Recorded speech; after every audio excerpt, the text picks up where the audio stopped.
ਇਹਦੇ ਨਾਲ ਇੱਕ ਚਰਚਾ ਛਿੜੀ ਹੈ ਭਾਰਤ ਦੇ ਵਿੱਚ ਅੱਤਵਾਦ ਦੇ ਮਸਲੇ ਦੀ, ਤੇ ਖਾਸ ਕਰਕੇ ਇਸ ਸੰਦਰਭ ਦੇ ਵਿੱਚ ਜਦੋਂ ਅੱਤਵਾਦ ਦੀ ਗੱਲ ਚੱਲਦੀ ਹੈ ਜਾਂ ਜਦੋਂ ਪੰਜਾਬ ਨਸ਼ਿਆਂ ਦੀ ਗੱਲ ਚੱਲਦੀ ਹੈ ਤਾਂ ਪੰਜਾਬ ਨੂੰ ਹਮੇਸ਼ਾ ਲਾਂਭਾ ਕਹਿ ਲਓ ਜਾਂ ਪੰਜਾਬ ਸਿਰ ਇਹ ਦਾਗ ਲਾਇਆ ਜਾਂਦਾ ਕਿ ਪੰਜਾਬ ਹੀ ਲੰਘ ਹੈ ਪਾਕਿਸਤਾਨ ਤੋਂ, ਜਿਹੜੀਆਂ ਗੈਰ ਕਾਨੂੰਨੀ ਕਾਰਵਾਈਆਂ ਹੁੰਦੀਆਂ ਨੇ।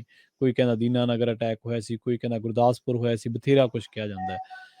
ਪਰ ਕੀ ਇਹ ਗੱਲ ਸੱਚ ਹੈ ਸ਼ਰਮਾ ਜੀ ਕਿ ਪੰਜਾਬ ਹੀ ਨਹੀਂ ਹੋਰ ਸੂਬਿਆਂ ਦੀਆਂ ਸਰਹੱਦਾਂ ਵੀ ਨੇ ਪਾਕਿਸਤਾਨੀ ਅੱਤਵਾਦ ਦੇ ਲਈ ਦਾਖਲਾ? ਜੀ ਬਿਲਕੁਲ ਪ੍ਰਵੀਨ ਜੀ, ਜ਼ਿਆਦਾਤਰ ਤਾਂ ਜੇ ਮੈਂ ਕਹਾਂ ਤਾਂ ਦਾਖਲਾ ਹੀ ਦੂਏ ਸੂਬਿਆਂ ਦੇ ਰਾਹੀਂ ਹੈ। ਪੰਜਾਬ ਤਾਂ ਬਦਨਾਮ ਹੈ। ਪੰਜਾਬ ਤਾਂ ਕਹਿੰਦਾ ਕਿ ਲਾਂਘਾ ਖੋਲ ਦਿਓ, ਖੋਲਦੇ ਨਹੀਂ ਜੀ, ਨਹੀਂ ਖੋਲਦੇ। ਜਿਹੜੇ ਲਾਂਘੇ ਤੁਸੀਂ ਨਹੀਂ ਖੋਲੇ ਉਹਨਾਂ ਲਾਂਘਿਆਂ ਰਾਹੀਂ ਸਾਰਾ ਕੁਝ ਆ ਰਿਹਾ ਜੀ। ਸੋ ਜਿਹੜੇ ਤੁਸੀਂ ਕੱਲ ਗੱਲ ਕਰ ਰਹੇ ਹੋ ਕਿ ਉੱਥੇ ਇੱਕ ਉਹਦੇ ਵਿੱਚ ਫੈਸਟੀਵਲ ਜਿਹੜਾ ਉੱਥੇ ਸੀਗਾ, ਫੈਜ਼ ਫੈਸਟੀਵਲ ਹੈ ਨਾ, ਹਾਂਜੀ ਹਾਂਜੀ, ਉਹਦੇ ਵਿੱਚ ਜਾਣਾ ਜਾਵੇਦ ਅਖਤਰ ਹੋਰਾਂ ਦਾ, ਔਰ ਜਿਹੜੇ ਅੰਦਾਜ਼ ਦੇ ਵਿੱਚ ਉਹਨਾਂ ਨੇ ਉੱਥੇ ਗੱਲ ਕੀਤੀ, ਉਹ ਆਪਣੀ ਸ਼ੈਲੀ ਲਈ ਜਾਣੇ ਜਾਂਦੇ ਨੇ, ਉਹ ਆਪਣੀ ਬੇਵਾਕੀ ਲਈ ਜਾਣੇ ਜਾਂਦੇ ਨੇ। ਪਰ ਪ੍ਰਵੀਨ ਜੀ, ਹੁੰਦਾ ਇਹ ਹੈ ਕਿ ਜਿਹੜਾ ਬੰਦਾ ਸਹੀ ਹੋਵੇ ਔਰ ਤੁਹਾਨੂੰ ਕਿਸੇ ਨੁਕਤੇ ਤੋਂ ਗਲਤ ਲੱਗਦਾ ਹੋਵੇ, ਪਰ ਜਦੋਂ ਤੁਹਾਨੂੰ ਲੱਗੇ ਕਿ ਨਹੀਂ ਅੱਜ ਉਹਨੇ ਸਹੀ ਗੱਲ ਕੀਤੀ ਹੈ, ਤਾਂ ਤੁਹਾਨੂੰ ਬੇਵਾਕ ਹੋ ਕੇ ਉਹਦੀ ਤਾਰੀਫ ਵੀ ਕਰਨੀ ਚਾਹੀਦੀ ਹੈ ਨਾ। ਇਹਦੇ ਵਿੱਚ ਮੈਂ ਇਹ ਚੰਗਾ ਪੱਖ ਵੀ ਦੇਖਦਾ, ਜੇਕਰ ਰਾਜਨੀਤਿਕ ਧਿਰਾਂ ਜਿਹੜੀਆਂ ਉਹਨਾਂ ਨੂੰ ਕਦੇ ਸਵਾਲ ਕਰਦੀਆਂ ਸੀ, ਜੇਕਰ ਅੱਜ ਉਹਨਾਂ ਦਾ ਚੰਗਾ ਪੱਖ ਵੀ ਕਹਿ ਰਹੀਆਂ ਨੇ ਤਾਂ ਉਹ ਠੀਕ ਹੈ। ਪਰ ਇਹਦੇ ਪਿੱਛੇ ਵੀ ਦੋ ਤਰ੍ਹਾਂ ਦੀ ਇੱਕ ਧਿਰ ਹੁੰਦੀ ਹੈ। ਇੱਕ ਤੁਸੀਂ ਅਸੀਂ ਲੋਕ ਹਾਂ ਜਿਹੜੇ ਸਾਨੂੰ ਲੱਗਦਾ ਕਿ ਅੱਜ ਜੇਕਰ ਸਰਕਾਰ ਨੇ ਗਲਤ ਕੀਤਾ ਉਹਨੂੰ ਗਲਤ ਕਹਾਂਗੇ, ਕੱਲ ਨੂੰ ਜੇ ਠੀਕ ਕਹੂਗੀ ਤਾਂ ਠੀਕ ਕਹਾਂਗੇ। ਪਰ ਕੁਝ ਧਿਰਾਂ ਉਹ ਹੁੰਦੀਆਂ ਜਿਹੜੀਆਂ ਰਾਜਨੀਤਿਕ ਮਨਸ਼ਾ ਨਾਲ ਬੋਲਦੀਆਂ, ਉਹਨਾਂ ਨੇ ਜਿਹਨੂੰ ਬਦਨਾਮ ਕਰਨਾ ਉਹਨੂੰ ਬਦਨਾਮ ਹੀ ਕਰਨਾ, ਚਾਹੇ ਉਹ ਜਿੰਨਾ ਮਰਜ਼ੀ ਸਾਫ਼ ਹੋਵੇ। ਠੀਕ ਹੈ। ਸੋ ਪਰ ਭਾਜਪਾ ਇਸ ਮਸਲੇ 'ਚ ਸਾਰਿਆਂ ਤੋਂ ਮਾਹਰ ਹੈ। ਭਾਜਪਾ ਦੇ ਲੀਡਰ ਬਸ਼ਰਮੀ ਦੀ ਹੱਦ ਤੱਕ ਕਿਤੇ ਵੀ ਜਾ ਸਕਦੇ ਨੇ। ਅੱਜ ਜਿਹਨੂੰ 100 ਗਾਲਾਂ ਕੱਢ ਰਹੇ ਨੇ, ਉਹਦੇ ਪਰ ਕੱਲ ਨੂੰ 100 ਫੁੱਲ ਚੜਾ ਕੇ ਉਹਨੂੰ ਮੱਥਾ ਵੀ ਟੇਕ ਸਕਦੇ ਨੇ। ਸੋ ਇਸ ਲਈ ਉਹਨਾਂ ਵਰਗਾ ਬਸ਼ਰਮੀ ਦਾ ਹੱਦ ਕੋਈ ਨਹੀਂ ਆ। ਅੱਜ ਉਹਨਾਂ ਦੇ ਲਈ ਹੀਰੋ ਹੋਊਗਾ ਜੀ ਜਾਵੇਦ ਅਖਤਰ, ਪਰ ਕੱਲ ਨੂੰ ਇਹ ਦੇਰ ਨਹੀਂ ਲਾਉਣਗੇ ਜਦੋਂ ਇੱਥੇ ਆ ਗਿਆ। ਸੋ ਇਸ ਲਈ ਇਹ ਰੰਗ ਪਟਾਉਣਾ ਉਹਨਾਂ ਨੂੰ ਆਉਂਦਾ। ਪਰ ਜਾਵੇਦ ਅਖਤਰ ਹੋਰਾਂ ਨੇ ਉੱਥੇ ਜਾਵੇਦ ਅਖਤਰ ਬਣ ਕੇ ਗੱਲ ਨਹੀਂ ਕੀਤੀ ਜੀ, ਉੱਥੇ ਉਹਨਾਂ ਨੇ ਭਾਰਤ ਬਣ ਕੇ ਗੱਲ ਕੀਤੀ। ਉੱਥੇ ਉਹਨਾਂ ਨੇ ਠੋਕ ਕੇ ਕਿਹਾ, ਕਹਿੰਦੇ ਕਿ ਜਦੋਂ ਮੁੰਬਈ ਦੇ ਵਿੱਚ ਅਸਲ 'ਚ ਹੋਇਆ ਕੀ ਕਿ ਉੱਥੇ ਉਹਨਾਂ ਨੂੰ ਇੱਕ ਵਿਅਕਤੀ ਨੇ ਸਵਾਲ ਕੀਤਾ, ਠੀਕ ਹੈ, ਤੇ ਸਵਾਲ ਉਹਨਾਂ ਨੂੰ ਇਹ ਕੀਤਾ, ਕਹਿੰਦੇ ਜਨਾਬ ਤੁਸੀਂ ਇੱਥੇ ਆਏ ਹੋ, ਤੁਸੀਂ ਸਾਰਾ ਕੁਝ ਦੇਖਿਆ, ਇਹ 'ਚ ਕੋਈ ਸ਼ੱਕ ਨਹੀਂਗਾ ਕਿ ਖਾਸ ਕਰ ਲਾਹੌਰ ਦੇ ਵਿੱਚ ਤਾਂ ਬਿਲਕੁਲ ਏ, ਤੇ ਬਾਕੀ ਪੰਜਾਬ ਵਾਲੇ ਪੰਜਾਬ ਜਿਹੜਾ ਬਸਦਾ ਉੱਥੇ ਲਹਿੰਦਾ ਪੰਜਾਬ, ਉਹਦੇ ਵਿੱਚ ਜਦੋਂ ਇੱਧਰੋਂ ਜਾਂਦੇ ਆ ਤਾਂ ਮੋਹ ਬਹੁਤ ਮਿਲਦਾ, ਪਿਆਰ ਬਹੁਤ ਮਿਲਦਾ ਲੋਕਾਂ, ਹੈ ਨਾ। ਸੋ ਇਹ ਸਵਾਲ ਉਹਨਾਂ ਨੇ ਕਿਹਾ ਕਿ ਜਨਾਬ ਹੁਣ ਤੁਸੀਂ ਜਾ ਕੇ ਉੱਥੇ ਦੱਸੋਗੇ ਕਿ ਪਾਕਿਸਤਾਨੀ ਕਿੰਨੇ ਚੰਗੇ ਨੇ, ਕਿ ਤੁਹਾਨੂੰ ਕਿੰਨਾ ਸਤਿਕਾਰ ਪਿਆਰ ਮਿਲਿਆ। ਉਹ ਕਹਿੰਦੇ ਠੀਕ ਹੈ, ਇਹ ਤੁਹਾਡੀ ਗੱਲ ਦਰੁਸਤ ਹੈ, ਪਰ ਕਹਿੰਦੇ ਮੇਰਾ ਇੱਕ ਸਵਾਲ ਹੈ ਹੁਣ ਕਿ ਜੇਕਰ ਤੁਹਾਨੂੰ ਲੱਗਦਾ ਕਿ ਸਾਰਾ ਕੁਝ ਠੀਕ ਹੈ, ਤੇ ਅਸੀਂ ਤਾਂ ਕਹਿੰਦੇ ਮਤਲਬ ਕਿ ਸਾਰਿਆਂ ਦੇ ਉੱਥੇ ਵੱਡੇ ਵੱਡਿਆਂ ਦੇ ਸ਼ੋਅ ਕਰਾਏ, ਹੈ ਨਾ, ਚਾਹੇ ਉਹ ਮਤਲਬ ਕਿ ਜਿੰਨੀਆਂ ਵੱਡੀਆਂ ਸ਼ਖਸੀਅਤਾਂ ਹੋਈਆਂ ਨੇ ਉਹਨਾਂ ਸਾਰਿਆਂ ਦੇ, ਅਸੀਂ ਚਾਹੇ ਮਹਿੰਦੀ ਹਸਨ ਹੈ, ਚਾਹੇ ਨੁਸਰਤ ਫਤਿਹ ਅਲੀ ਖਾਨ ਹੈ, ਅਸੀਂ ਉਹਨਾਂ ਸਾਰਿਆਂ ਦੇ ਭਾਰਤ ਸ਼ੋਅ ਕਰਾਏ। ਕਹਿੰਦੇ ਤੁਸੀਂ ਕਦੇ ਲਤਾ ਦਾ ਸ਼ੋਅ ਕਰਾਇਆ ਜੀ? ਇੱਥੋਂ ਦੱਸੋ ਫਿਰ ਕਿ ਕੌਣ ਮਤਲਬ ਕਿ ਦਰਿਆ ਦਿਲੀ ਹੈ। ਤੇ ਫਿਰ ਉਹਨਾਂ ਨੇ ਇਹ ਗੱਲ ਕਹੀ, ਕਹਿੰਦੇ ਮੇਰੇ ਮੁਲਕ ਦੇ ਵਿੱਚ ਹਮਲਾ ਹੁੰਦਾ ਬੰਬਈ ਦੇ ਵਿੱਚ, ਕਿ ਉਹ ਨਾਰਵੇ ਤੋਂ ਆਏ ਸੀ ਜਾਂ ਕਿਤੋਂ ਉੱਪਰੋਂ ਅਸਮਾਨ ਚੋਂ ਉਤਰੇ ਸੀ ਜੀ, ਤੇ ਉਹ ਹਮਲਾਵਰ ਕਹਿੰਦੇ ਤੁਹਾਡੇ ਮੁਲਕ ਦੇ ਵਿੱਚ ਅੱਜ ਵੀ ਆਜ਼ਾਦ ਘੁੰਮਦੇ ਨੇ, ਤੇ ਕਹਿੰਦੇ ਬੁਰਾ ਨਾ ਮੰਨਿਓ ਜੀ। ਮੈਂ ਇਹ ਸਵਾਲ ਕਰਦਾ। ਸੋ ਹੁਣ ਇਹ ਸਵਾਲ ਉਹਨਾਂ ਦਾ ਪਾਕਿਸਤਾਨ ਨੂੰ ਸੀ ਕਿ ਮੁੰਬਈ ਦੇ ਹਮਲਾਵਰ ਤੁਹਾਡੇ ਮੁਲਕ 'ਚ ਜਾਂ ਜਿਹੜੇ ਭਾਰਤ 'ਚ ਹੋਰ ਮਾਮਲਿਆਂ ਲਈ ਮਤਲਬ ਕਿ ਦੋਸ਼ੀ ਕਰਾਰ ਨੇ, ਉਹ ਤੁਹਾਡੇ ਮੁਲਕ 'ਚ ਆਜ਼ਾਦ ਘੁੰਮਦੇ ਨੇ, ਫਿਰ ਤੁਹਾਡੀ ਉੱਥੇ ਕਾਰਵਾਈ ਕਿਉਂ ਨਹੀਂ ਹੁੰਦੀ, ਸਰਕਾਰ ਦੀ ਉੱਥੇ ਮਨਸ਼ਾ ਕਿਉਂ ਨਹੀਂ ਜੇ ਰਿਸ਼ਤੇ ਸੁਧਾਰਨਾ ਚਾਹੁੰਦੇ? ਉਹਨਾਂ ਦਾ ਸਵਾਲ ਇਸ ਨਜ਼ਰੀਏ ਤੋਂ ਸੀ, ਹੈ ਨਾ। ਪਰ ਮੈਂ ਇਸੇ ਨਜ਼ਰੀਏ ਤੋਂ ਪੰਜਾਬ ਵਾਲੇ ਪਾਸੇ ਗੱਲ ਕਰਨਾ ਚਾਹੁੰਦਾ ਪ੍ਰਵੀਨ ਜੀ। ਭਾਰਤ ਦੇ ਵਿੱਚ ਜਦੋਂ ਵੀ ਪਾਕਿਸਤਾਨ ਤੋਂ ਕੋਈ ਅਜਿਹਾ ਮਸਲਾ ਆਉਂਦਾ ਹੈ ਤਾਂ ਕਹਿੰਦੇ ਜੀ ਆਹ ਵਾਘਾ ਬਾਰਡਰ ਨਹੀਂ ਖੁੱਲਣਾ ਚਾਹੀਦਾ, ਇਹ ਸਰਹੱਦ ਨਹੀਂ ਖੁੱਲ ਜਾਣੀ ਚਾਹੀਦੀ ਜੀ, ਇੱਧਰੋਂ ਡਰੋਨ ਆਉਂਦੇ ਨੇ। ਕੈਪਟਨ ਵੀ ਇਹੀ ਰੋਣਾ ਰੋਂਦਾ ਸੀ, ਭਗਵੰਤ ਵੀ ਇਹੀ ਰੋਣਾ ਰੋਣ ਲੱਗ ਗਏ। ਪਹਿਲੀਆਂ ਸਰਕਾਰਾਂ ਦੇ ਸਮੇਂ ਵੀ ਇਹ ਬਾਰਡਰ ਖੋਲਣ ਲਈ ਕਦੇ ਪਹਿਲ ਕਦਮੀ ਨਹੀਂ ਹੋਈ। ਕੇਂਦਰ ਸਰਕਾਰ ਤਾਂ ਪਹਿਲਾਂ ਹੀ ਪੰਜਾਬ ਕੰਨੀ ਨੂੰ ਮੂੰਹ ਕਰਕੇ ਇਹੀ ਗੱਲ ਕਹਿੰਦਾ ਰਹਿੰਦਾ ਕਿ ਹਾਂ ਜੀ ਇੱਧਰ।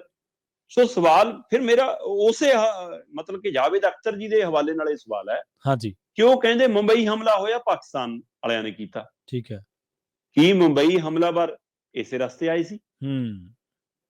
ਕੀ ਉਹ ਪੰਜਾਬ ਵਾਲੇ ਪਾਸਿਓਂ ਲੰਘ ਕੇ ਗਏ ਨੇ? ਜੀ ਜੀ, ਜੇ ਉਹ ਉਧਰੋਂ ਆਏ ਨੇ, ਸਮੁੰਦਰੀ ਰਸਤੇ ਆਏ ਨੇ, ਫਿਰ ਇਹਦਾ ਲੰਘਾ ਤਾਂ ਉਧਰ ਹੈਗਾ, ਫਿਰ ਪੰਜਾਬ ਬਦਨਾਮ ਕਿਉਂ? ਹੋਰ ਛੱਡੋ ਪ੍ਰਵੀਨ ਜੀ, ਤੁਹਾਡੇ ਧਿਆਨ 'ਚ ਹੋਣਾ ਕਿ ਸਮੇਂ-ਸਮੇਂ ਪਾਕਿਸਤਾਨ ਵਾਲੇ ਸਾਡੇ ਜਿਹੜੇ ਮੱਛੀਆਂ ਫੜਨ ਵਾਲੇ ਨੇ, ਕੋਈ ਕਿਸ਼ਤੀ ਉੱਧਰ ਚਲੀ ਗਈ, ਕਦੇ ਮੱਛੀਆਂ ਫੜਨ ਵਾਲੇ ਉੱਧਰ ਚਲੇ ਗਏ, ਕਈ ਕੁਛ ਹੋਰ ਚਲੇ ਗਏ, ਉਹ ਬੰਦਿਆਂ ਨੂੰ ਫਿਰ ਛੱਡਦੀਆਂ ਨੇ। ਉਹ ਕੀ ਇੱਧਰ ਵਾਲੇ ਮਤਲਬ ਕਿ ਸਾਡੇ ਇੱਧਰ ਜਿਹੜਾ ਬਾਘਾ ਬਾਰਡਰ ਹੈ ਜਾਂ ਹਸੈਣੀ ਵਾਲਾ ਬਾਰਡਰ ਹੈ, ਕੀ ਇਸ ਰਸਤੇ ਮੱਛੀਆਂ ਫੜਨ ਵਾਲੇ ਲੰਘ ਜਾਂਦੇ ਨੇ ਉੱਧਰ? ਸਹੀ, ਬਿਲਕੁਲ। ਉਹ ਜਾਂਦੇ ਕਿਹੜੇ ਰਸਤਿਆਂ ਚੋਂ ਨੇ? ਤੇ ਤੁਸੀਂ ਛੱਡ ਕੇ ਇੱਧਰੋਂ ਦਿਖਾਉਣਾ ਇਹ ਚਾਹੁੰਦੇ ਹੋ। ਸੋ ਇਸ ਲਈ ਇਹ ਤਸਵੀਰ ਸਮਝਣ ਦੀ ਲੋੜ ਹੈ। ਇੱਕ ਹੋਰ ਛੱਡੋ, ਇਹ ਤੋਂ ਵੀ ਵੱਡੀ ਗੱਲ, ਪਿਛਲੇ ਦਿਨੀ ਇੱਕ ਕੁੜੀ ਮਤਲਬ ਪਾਕਿਸਤਾਨ ਦੀ ਇੱਕ ਬੱਚੀ ਆ, ਉਹ ਤੇ ਉਸ ਕੁੜੀ ਨੂੰ ਭਾਰਤ ਦੇ ਇੱਕ ਮੁੰਡੇ ਨਾਲ ਇਸ਼ਕ ਹੋ ਗਿਆ ਜੀ, ਤੇ ਉਹ ਮੁੰਡਾ ਯੂਪੀ ਦਾ ਰਹਿਣ ਵਾਲਾ, ਠੀਕ ਹੈ, ਉਹ ਹਿੰਦੂ ਪਰਿਵਾਰ ਦਾ ਮੁੰਡਾ, ਤੇ ਬਕਾਇਦਾ ਤੌਰ ਤੇ ਉਹ ਇਸ਼ਕ ਇਸ ਤਰ੍ਹਾਂ ਪ੍ਰਵਾਨ ਚੜਿਆ ਕਿ ਕੁੜੀ ਕਹਿੰਦੀ ਵਿਆਹ ਵੀ ਤੇਰੇ ਨਾਲ ਕਰਾਉਣਾ ਤੇ ਮੈਂ ਤੇਰੇ ਕੋਲ ਆਉਣਾ। ਠੀਕ ਹੈ। ਹੁਣ ਤੁਸੀਂ ਇੱਕ ਸਧਾਰਨ ਕੁੜੀ ਪਾਕਿਸਤਾਨ ਦੇ ਪਾਸਪੋਰਟ ਤੇ ਨੇਪਾਲ ਪਹੁੰਚਦੀ ਹੈ ਜੀ, ਤੇ ਉਹ ਮੁੰਡਾ ਉਹਨੂੰ ਨੇਪਾਲ ਲੈਣ ਜਾਂਦਾ ਹੈ। ਠੀਕ ਹੈ। ਉਹ ਨੇਪਾਲ ਤੋਂ ਉਹਨੂੰ ਲੈ ਕੇ ਆਪਣੇ ਯੂਪੀ ਆ ਜਾਂਦਾ ਹੈ। ਕਮਰਾ ਕਿਰਾਏ ਤੇ ਲੈਂਦੇ ਨੇ ਜੀ, ਦੋਏ ਜਣੇ ਵਿਆਹ ਕਰਾਉਂਦੇ ਨੇ, ਹਿੰਦੂ ਰੀਤੀ ਰਿਵਾਜ ਨਾਲ ਰਹਿਣਾ ਸ਼ੁਰੂ ਕਰ ਦਿੰਦੇ ਨੇ, ਠੀਕ ਹੈ, ਦਸਤਾਵੇਜ਼ ਕੁੜੀ ਦੇ ਇੱਥੇ ਦੇ ਬਣ ਜਾਂਦੇ ਨੇ, ਪਾਸਪੋਰਟ ਅਪਲਾਈ ਕਰਨ ਦੀ ਤਿਆਰੀ ਹੋ ਜਾਂਦੀ ਆ ਜੀ, ਸ਼ਾਇਦ ਅਪਲਾਈ ਕਰ ਵੀ ਦਿੱਤਾ ਸੀ ਮੇਰਾ ਖਿਆਲ ਹੈ ਨਾ। ਸੋ ਉਹ ਸਾਰਾ ਕੁਝ ਹੋ ਜਾਂਦਾ, ਪਰ ਇੱਕ ਦਿਨ ਗਵਾਂਢੀ ਉਸ ਕੁੜੀ ਨੂੰ ਨਮਾਜ਼ ਪੜ੍ਹਦੇ ਦੇਖ ਲੈਂਦੇ ਨੇ। ਅੱਛਾ। ਤੇ ਜਦੋਂ ਨਮਾਜ਼ ਪੜ੍ਹਦੀ ਦੇਖਦੇ ਨੇ, ਫਿਰ ਉਹਨੂੰ ਸ਼ੱਕ ਪੈਂਦਾ ਕਿ ਇਹ ਹੈ ਤਾਂ ਨਾਮ ਹਿੰਦੂ ਰੱਖੇ ਹੋਏ ਨੇ, ਮੰਦਿਰ ਜਾਂਦੇ ਨੇ, ਵਿਆਹ ਉਵੇਂ ਹੋਇਆ ਹੈ, ਤੇ ਆਹ ਨਮਾਜ਼ ਕਿਉਂ ਪੜ੍ਹਦੀ ਹੈ? ਠੀਕ ਹੈ। ਤੇ ਜੀ ਉਹ ਮਤਲਬ ਇਹ ਸ਼ੱਕ ਪਣਾ, ਮਤਲਬ ਨਮਾਜ਼ ਪੜ੍ਹਨਾ ਵੀ ਸ਼ੱਕੀ ਹੋਇਆ, ਤੇ ਉਹਨਾਂ ਨੇ ਜਦੇ ਉਹਦੀ ਸ਼ਿਕਾਇਤ ਕਰਤੀ। ਤੇ ਜਦੋਂ ਘਰ ਜਾ ਕੇ ਕਾਗਜ਼ ਫਰੋਲੇ ਪੁਲਿਸ ਨੇ, ਤਾਂ ਉਹ ਚੋਂ ਪਾਸਪੋਰਟ ਮਿਲ ਗਿਆ ਪਾਕਿਸਤਾਨ ਵਾਲਾ, ਤੇ ਕੁੜੀ ਫੜੀ ਗਈ ਜੀ। ਹੁਣ ਪ੍ਰਵੀਨ ਜੀ, ਇੱਕ ਸਧਾਰਨ ਕੁੜੀ ਇਸ਼ਕ ਪ੍ਰਵਾਨ ਚੜਾਉਣ ਲਈ ਨੇਪਾਲ ਰਾਹੀਂ ਭਾਰਤ ਚ ਦਾਖਲ ਹੋਈ, ਯੂਪੀ ਚ ਦਾਖਲ ਹੋਈ, ਤੇ ਫਿਰ ਇਹ ਮੈਨੂੰ ਦੱਸੋ ਕਿ ਜਿਹੜੇ ਟ੍ਰੇਨਡ ਅੱਤਵਾਦੀ ਨੇ, ਟ੍ਰੇਨਡ ਸਮਗਲਰ ਨੇ, ਉਹਨਾਂ ਲਈ ਦਾਖਲ ਹੋਣਾ ਕੀ ਔਖਾ? ਕੀ ਔਖਾ? ਬਿਲਕੁਲ ਸਹੀ ਹੈ। ਉਹਨਾਂ ਲਈ ਆਉਣਾ ਕੀ ਮੁਸ਼ਕਲ? ਤੇ ਫਿਰ ਜੋਗੀ ਜੀ ਨੂੰ ਪੁੱਛੋ ਨਾ ਕਿ ਕਿੱਥੇ ਆ ਤੁਹਾਡੀ ਨਾਕਾਬੰਦੀ? ਤੇ ਬਦਨਾਮ ਤੁਸੀਂ ਪੰਜਾਬ ਦੇ ਬਾਰਡਰ ਕੀਤੇ ਪਏ ਨੇ ਕਿ ਡਰੋਨ ਆ ਗਏ ਜੀ, ਹਥਿਆਰ ਆ ਗਏ ਜੀ, ਆ ਗਏ ਜੀ। ਤੇ ਜੇ ਇੱਕ ਮਤਲਬ ਸਧਾਰਨ ਬੱਚੀ ਆ ਸਕਦੀ ਆ, ਤਾਂ ਅੱਤਵਾਦ ਨੂੰ ਆਉਣਾ, ਹਥਿਆਰਾਂ ਨੂੰ ਆਉਣਾ, ਨਸ਼ਿਆਂ ਨੂੰ ਆਉਣਾ, ਸਮਗਲਰਾਂ ਨੂੰ ਆਉਣਾ, ਪਾਕਿਸਤਾਨ ਤੋਂ ਯੂਪੀ ਚ ਦਾਖਲ ਹੋਣਾ, ਭਾਰਤ ਚ ਦਾਖਲ ਹੋਣਾ, ਫਿਰ ਕੀ ਮੁਸ਼ਕਲ ਹੈ? ਕੀ ਔਖਾ? ਬਿਲਕੁਲ ਸਹੀ ਹੈ। ਫਿਰ ਪੰਜਾਬ ਦਾ ਬਾਰਡਰ ਬਦਨਾਮ ਕਿਉਂ?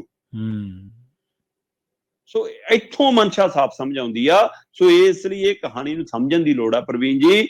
ਇਹ ਨਾਮਾਂ ਤੋਂ, ਚਾਹੇ ਉਹ ਸੂਬਿਆਂ ਦੇ ਨਾਮ ਨੇ, ਚਾਹੇ ਵਿਅਕਤੀਆਂ ਦੇ ਨਾਮ ਨੇ ਜੀ, ਚਾਹੇ ਉਹ ਜਾਵੇਦ ਅਖਤਰ ਦਾ ਨਾਮ ਹੋਵੇ, ਤੇ ਚਾਹੇ ਪੰਜਾਬ ਦਾ ਨਾਮ ਹੋਵੇ, ਉਹਨੂੰ ਕੇਂਦਰੀ ਏਜੰਸੀਆਂ ਹੋਰ ਨਜ਼ਰੀਏ ਨਾਲ ਦੇਖਦੀਆਂ ਨੇ, ਉਹਨੂੰ ਸਰਕਾਰਾਂ ਹੋਰ ਨਜ਼ਰੀਏ ਨਾਲ ਦੇਖਦੀਆਂ ਨੇ, ਔਰ ਆਪਣੇ ਆਪ ਨੂੰ ਹੋਰ ਦੇਖਦੀਆਂ ਨੇ। ਸੋ ਹੁਣ ਉਹੀ ਸਵਾਲ ਉਸ ਭਗਵਾ ਚੋਲੇ ਵਾਲੇ ਮੁੱਖ ਮੰਤਰੀ ਨੂੰ ਵੀ ਖੜਾ ਜੀ ਕਿ ਭਾਈ ਤੇਰੇ ਸੂਬੇ ਦੀ ਸਰਹੱਦ ਕਿੰਨੀ ਫਿਰ ਸੇਫ ਹੈ ਜਿਹੜੀ ਤੂੰ ਦੂਏ ਨੂੰ ਬਦਨਾਮ ਕਰਦੇ ਹੋ? ਇਹੀ ਮਹਾਰਾਸ਼ਟਰ ਵਾਲਿਆਂ ਨੂੰ ਵੀ ਖੜਾ ਕਿ ਜੇਕਰ ਉਸ ਰਸਤੇ ਤੋਂ ਆ ਸਕਦੇ ਨੇ ਉਹ ਮੁੰਬਈ ਤੇ ਹਮਲਾਵਰ ਸਮੁੰਦਰ ਰਾਹੀਂ, ਫਿਰ ਤੁਹਾਡੀ ਸਰਹੱਦਾਂ ਸੇਫ ਕਿੱਥੇ ਹੈ? ਕਿੱਥੇ ਹੈ? ਬਿਲਕੁਲ ਸਹੀ ਹੈ। ਤੇ ਤੁਹਾਡੇ ਪੋਰਟ ਤਾਂ ਵੀ ਖੁੱਲੇ ਨੇ, ਤੁਹਾਡੇ ਪੋਰਟ ਰਾਹੀਂ ਤਾਂ ਵੀ ਮਾਲ ਆਉਂਦਾ ਹੈ, ਔਰ ਚਾਹੇ ਉਹ ਨਸ਼ਾ ਫੜ ਹੁੰਦਾ ਹੈ, ਚਾਹੇ ਉਹ ਕੋਈ ਜ਼ਹਿਰ ਫੜ ਹੁੰਦਾ ਹੈ, ਚਾਹੇ ਕੋਈ ਹੋਰ ਚੀਜ਼ਾਂ ਫੜ ਹੁੰਦੀਆਂ ਨੇ, ਤੇ ਪਰ ਵਪਾਰ ਵੀ ਚੱਲਦਾ। ਤੇ ਇੱਧਰੋਂ ਤੁਸੀਂ ਜੈਨੂਨ ਵਪਾਰ ਵੀ ਹੋਣ ਦਿੰਦੇ ਜੀ। ਸੋ ਇਸ ਲਈ ਇਹ ਸਾਰੀ ਕਹਾਣੀ ਸਮਝਣ ਦੀ ਲੋੜ ਹੈ। ਇਹ ਉਧਰ ਵੀ ਸਵਾਲ ਹੈ ਤੇ ਇੱਧਰ ਵੀ ਸਵਾਲ ਹੈ। ਬਿਲਕੁਲ ਜੀ, ਇਸ ਗੇਮ ਨੂੰ ਸਮਝਣ ਦੀ ਲੋੜ ਹੈ ਸ਼ਰਮਾ ਜੀ। ਜਿੱਥੋਂ ਸਾਰਾ ਕੁਝ ਹੋ ਰਿਹਾ, ਜਿੱਥੋਂ ਦੀਆਂ ਸਰਹੱਦਾਂ ਤੋਂ ਵੱਡੇ ਵੱਡੇ ਅੰਜਾਮ ਵੀ ਦੇਖ ਲਏ, ਉਹਨਾਂ ਸਰਹੱਦਾਂ ਨੂੰ ਤਾਂ ਫਿਰ ਵੀ ਸੀਲ ਨਹੀਂ ਕੀਤਾ ਜਾਂਦਾ, ਪਰ ਪੰਜਾਬ ਨੂੰ ਹਮੇਸ਼ਾ ਆਈਸੋਲੇਟ ਕੀਤਾ ਜਾ ਰਿਹਾ ਇਸ ਮਸਲੇ ਨੂੰ ਲੈ ਕੇ। ਉਹਦੇ ਚ ਪੰਜਾਬ ਦਾ ਵਿੱਤੀ ਨੁਕਸਾਨ ਬਹੁਤ ਹੈ, ਪੰਜਾਬ ਦੇ ਵਿੱਚ ਰੁਜ਼ਗਾਰ ਦਾ ਨੁਕਸਾਨ ਬਹੁਤ ਹੈ ਉਹਨਾਂ ਚੀਜ਼ਾਂ ਦੇ ਨਾਲ।